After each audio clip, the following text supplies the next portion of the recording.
Guys. All right. So I haven't gone over I didn't go over my last game.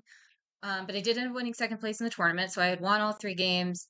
The last game wasn't really worth going over. I might post it. I actually started to, and then I somehow lost my analysis. I was in ChessBase and somehow deleted it, so that's why I haven't posted that one.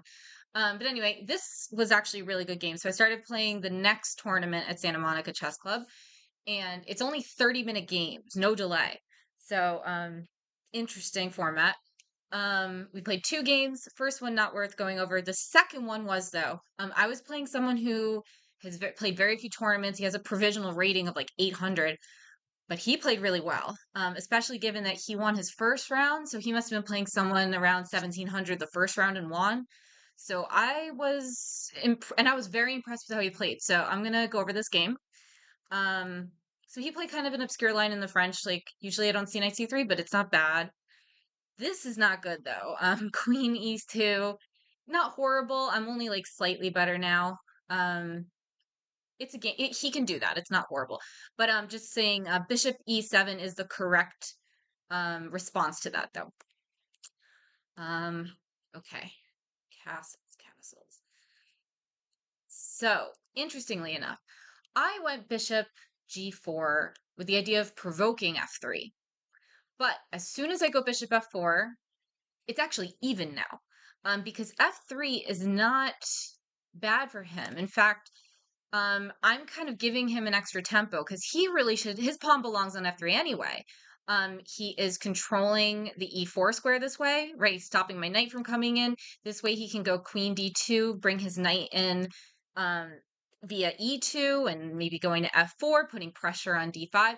So this actually, going bishop here, wasn't provoking weakness. Now he didn't actually play f3. He ended up going knight f3.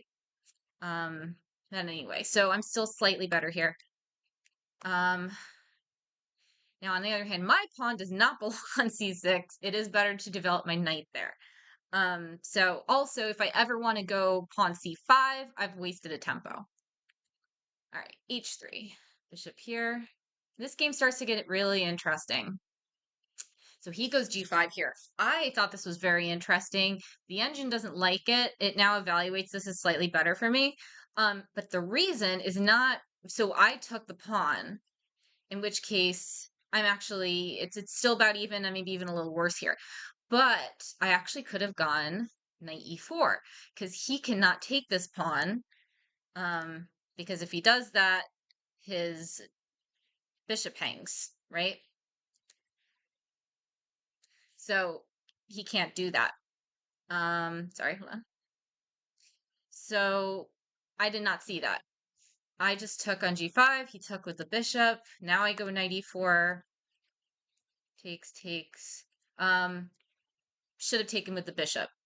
Because I took with the pawn, he now has this beautiful diagonal for his bishop, which he later took advantage of this. Trying to, sorry, undo. Whatever. It's okay. I don't care. Anyway, he goes rook g1. Now, this is a 30-minute game, so it's not like he has a lot of time to think about this, but queen here actually would have been much better because now he's controlling this square, so I can't move my knight there. Right, so he is controlling, what does control mean? I think yellow is the thing for control. I don't know. I don't know what these colors are supposed to mean. Anyway, yeah, so he should have gone queen g4. He went rook g1 first, which gives me the opportunity to go here so that when he goes here, I have more of a defense, possibly. Actually, yes, my defense is now this, and at least my knight's developed. I can bring my other rook over to help defend. You know, I'm way more tied up if he goes queen here first. I'm just way more tied up, don't have a chance to defend. I'm actually just clearly losing at this point because he's just going to bring in the rook, threaten mate. It's not good. Okay. Anyway. And at this point, at first, I'm like, holy crap, I've already lost. He's attacking both my knight and checkmate. Luckily and I had maybe 20 minutes at this point, I think. Let's see. This is not that game. Whatever. Yeah, I didn't have much time at this point.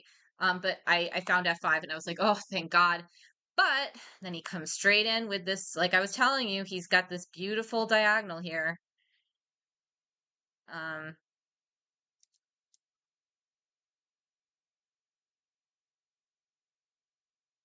sorry. Whatever. It's okay. So, anyway, he gets this beautiful diagonal here. My king has to move over here. I don't have a choice. Knight here, queen takes, rook here. He takes the pawn. I bring my other rook over, take, and then he plays a tricky move, pawn d5. It's good. I go here with my knight, and this is where it gets interesting. So once I go here with my knight, he played a very tricky move, and I thought it was, at the time, I thought it was really good. He should have just simply gone queen takes pawn. Just keep it simple.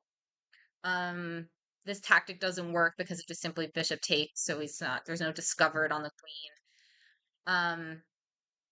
But he went here, which was like super interesting, right? So I have to go, I think queen f8's like my only move. d7.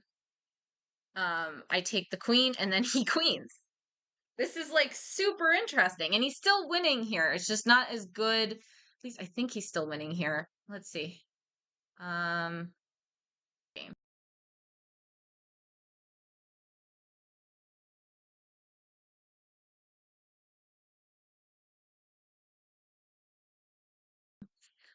Where should he go here? I believe just simply queen takes. Yes, I remember that is what it said. Um, and then I guess just like bishop here. No, can't go bishop there. Rook here. Yeah, and I'd say white is probably it's about even here. Yeah, he's no longer winning. So this whole trick of going like pawn d7 and then knight takes and then here, it's really interesting, and like he played it quickly. Like I think he has really good calculation skills. Like as I said, super impressed by this kid. He seems like he's probably like 12 years old or so. But this wasn't the right move, and maybe if he had more time, he would have realized that. But anyway, this was a super interesting game. Just to quickly show you what ended up happening in the end. He went here, so when I take the bishop, he just loses a bishop. And he refused to resign. So I'm just up a knight here, and then he blundered. He's got double check here, coming from the knight and the rook. Eventually, I trade rooks. He's got no play. Still refused to resign. Other thing is, this kid did not write his moves down. Apparently, didn't know how to write his moves down. The beginning of the game, I messed up writing, and I spent probably a couple minutes trying to figure it out. Um, always write your moves down, right? Because this was a really good game, and I was not able to go over it with him afterwards. Like I wanted to go over with the game. I mean, I told him he played really well, and he was like super ecstatic to hear that he like I thought he played really well because I'm in the 1700s, like he was just really impressed with himself.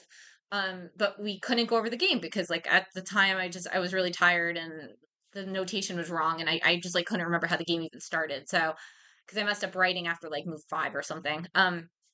Anyway, I figured out later what the right moves were and was able to analyze the game. Here it is. So it was super cool. So I won my first 2 games. It's 30 minutes, 2 games every day, every Tuesday. So I will be back next week, possibly with 2 games. Thanks.